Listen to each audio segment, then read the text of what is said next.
Hello, my name is Giorianna. I am going to talk to you about industrial engineer, my profession. What is industrial engineering? Industrial engineering is a branch of engineering focused on optimizing system, process, and organization to make them more efficient, productive, and profitable. Its core aim is to eliminate waste and maximize value. What does an industrial engineer do? An industrial engineer is a systems optimizer. They are responsible for designing and improving process as manufacturing, service, etc.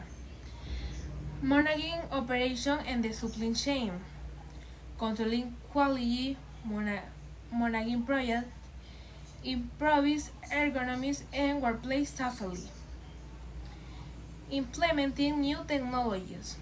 In short, an industrial engineer is a problem solver who seeks the most efficient way to do things across my industry. Thank you for watching my video. Bye.